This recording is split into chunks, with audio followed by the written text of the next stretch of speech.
quoi. Voilà. Donc pour eux, le bas niveau, c'est la nouvelle naissance. Combien parmi nous, cet après-midi, sont nés réellement de nouveau? Combien sont nés d'eau, c'est-à-dire d'esprit? Voici un deuxième niveau. Je vous ai dit tout à l'heure que Ézéchiel 47 c'était long, c'était compliqué, mais on va y arriver. Mais je commence doucement pour qu'on progresse. Romains 8, verset 14 dit quoi? Tous ceux qui sont conduits par l'Esprit de Dieu sont fils de Dieu. Nous sommes dans un troisième niveau. Tu es né de nouveau, c'est vrai. Mais est-ce que tu es conduit par l'Esprit de Dieu? Est-ce que tu es dirigé par l'Esprit de Dieu? Est-ce que tu es orienté par l'Esprit de Dieu? Voici un troisième niveau, enfant de Dieu, qui est plus simple à comprendre. Et Jésus finit tout ça. Et il dit en Actes chapitre 1, verset 8. Prophétesse, qu'est-ce qu'il dit? Qui peut réciter le verset sans prendre la Bible? Je vois. 1, verset 8.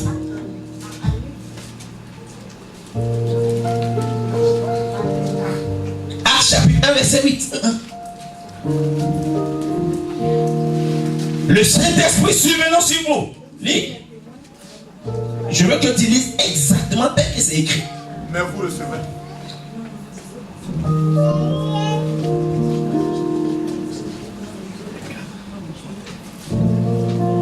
On prend ta Bible.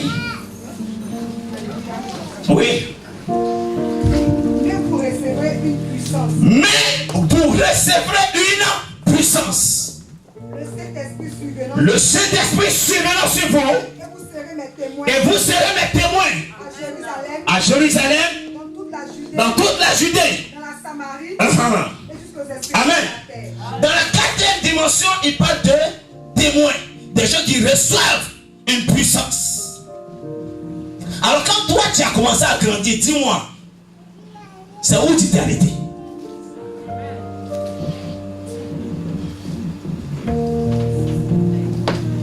Où est-ce que tu t'es arrêté? Est-ce que tu t'es arrêté en Jean 1:12? Est-ce que tu t'es arrêté en Jean 3:5? Est-ce que tu t'es arrêté en Romains 8:14? Est-ce que tu t'es arrêté en Actes chapitre 1 verset 8? Enfants de Dieu, voici souvent les vrais problèmes que nous avons. La dimension de l'Esprit de Dieu dans la vie des chrétiens, d'un enfant de Dieu, détermine le niveau de sa relation avec le trône de la grâce. C'est pareil pour nous les pasteurs, pour les diacres, les diaconesses. La différence entre nous, en tant qu'enfants de Dieu, c'est le niveau de l'Esprit de Dieu sur la vie de chacun de nous. Alors Paul a dit ceci, il dit aspirez au don les meilleurs, ça veut dire grandissez, progressez, allez de l'avant. Mais malheureusement dans l'église, dans notre vie chrétienne, nous apprenons la chance d'avoir connu Christ comme Seigneur et Sauveur. Mais nous ne voulons pas grandir, nous ne voulons pas progresser. Oh, laisse-moi te dire, enfant de Dieu, cet après-midi, en fonction du niveau de la croissance spirituelle que tu as sur ta vie, Dieu détermine ta croissance matérielle et financière et sociale. Le niveau de l'esprit n'est pas un titre. C'est pas parce que tu es prophète, tu es pasteur, tu es diacre, tu es diaconesse que le niveau de l'esprit est grand avec toi. C'est pas toujours vrai. Amen. On a vu et on voit des gens qui ont pris des titres, mais le niveau de l'esprit avec eux, non. Et il y a certains enfants de Dieu qui ont pensé à un moment donné que la grâce ne se perd pas. Les gens ont prêché ça. Mais laisse-moi te dire, enfant de Dieu, il y a deux dimensions dans cette révélation. La grâce ne se perd pas, mais à condition que réellement, je dis bien réellement, que tu as touché le trône de la grâce.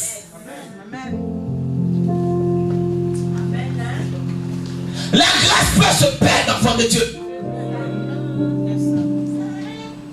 On peut régresser spirituellement. On peut perdre le niveau 4, descendre au niveau 3, quitter le niveau 3, venir au niveau 2. Du niveau 2, on peut venir au niveau 1. Comme on peut venir à 0.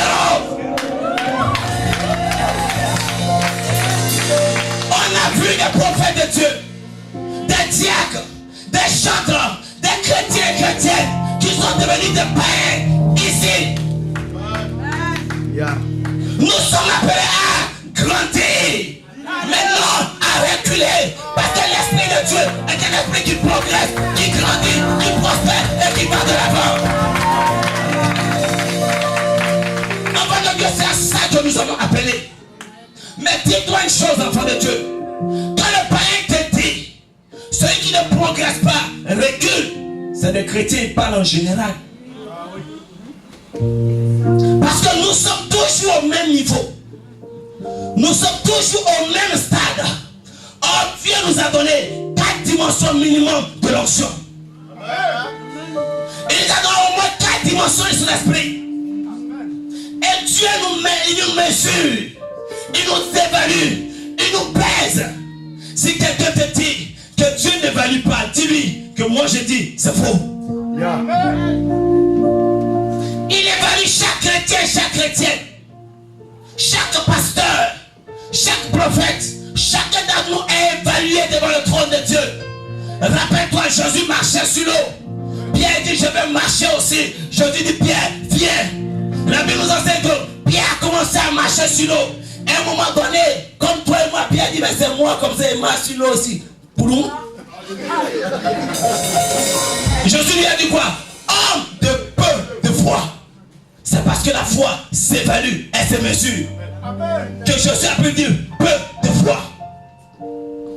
Enfant de Dieu, ton attitude et ton comportement déterminent le niveau de l'esprit sur ta vie.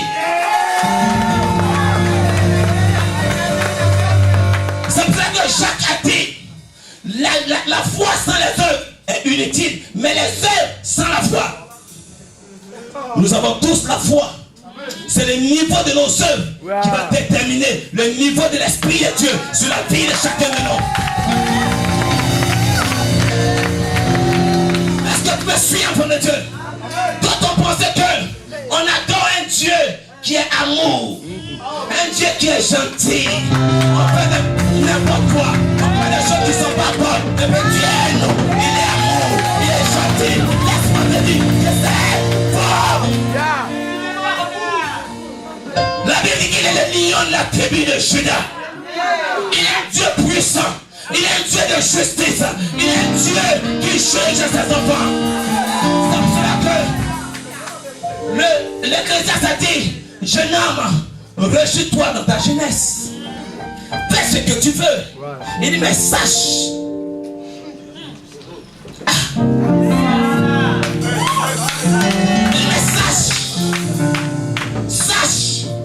Parce que c'est ce qui est en toi que tu fais sortir. Si l'esprit déborde en toi, c'est les actions et les pas de l'esprit qui vont sortir. Mais si c'est la puissance des ténèbres qui est en toi, c'est les pas et les actions, la puissance des ténèbres, c'est ce qui va sortir. Enfant de Dieu, mets-toi une chose dans l'esprit, que quand tu n'es pas en train de grandir, tu es en train de reculer. Quand je demande à quelqu'un la dernière fois où tu as vu un ange, c'est quand? Il se cherche. La dernière fois où tu as entendu la voix audible du Saint-Esprit, c'est quand? Il se cherche. La dernière fois où tu as vu une vision du Seigneur, il se cherche. La dernière fois où tu as senti la présence de l'Esprit de Dieu sur ta vie, sur ta destinée, il se cherche. La dernière fois où Dieu t'a parlé au sujet de ta situation, au sujet de ton pays, au sujet de la nation, il se cherche. L'Esprit qui est en nous est un esprit de révélation, est un esprit de renouvellement, est un esprit de grâce, est un esprit de puissance, est un esprit de beauté, est un esprit de conviction. Enfant de Dieu, ne méprise pas le don que tu as reçu. Parce que ce don va en grandissant. Il est né enfant, bébé. Malgré la grâce et les prophéties, il est né enfant et bébé. Pour nous montrer qu'on grandit. Alors, enfant de Dieu, tu dois voir ta vie, réexaminer ta vie et réexaminer ta destinée. Ne soyez pas surpris, enfant de Dieu. celui que tu méprises, il ne va pas à l'église. Il ne fait rien à l'église. Que le choix de Dieu soit sur sa vie par rapport à toi. Ne sois pas surpris. Parce que Dieu ne regarde pas aux apparences. Dieu ne regarde pas aux apparences. Il regarde à l'état de ton cœur. Dieu regarde à ton cœur. Il regarde à ton cœur. Nous parlons d'un Dieu réel. Et l'Esprit de Dieu est avec nous, enfants de Dieu. C'est pour cela qu'enfants de Dieu, je ne vais pas aller en Ézéchiel 47. Quand je vais revenir, je vais y aller parce que c'est un peu lourd. C'est un peu lourd. C'est pour ça que la dernière fois je vous ai parlé que la densité de Dieu le Fils, je n'ai pas voulu toucher parce qu'il y a des thèmes qui sont assez lourds. Donc il faut une certaine dimension pour les comprendre.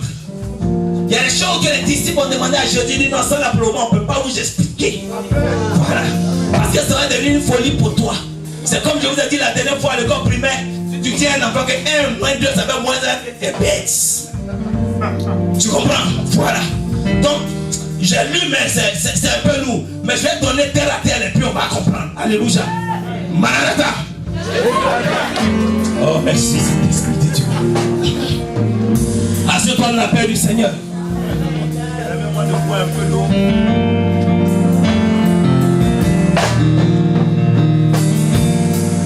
Ceux qui ne savent pas ce que l'Esprit de Dieu fait, ce que l'Esprit de Dieu entreprend, ce que l'Esprit de Dieu réalise en étant en nous.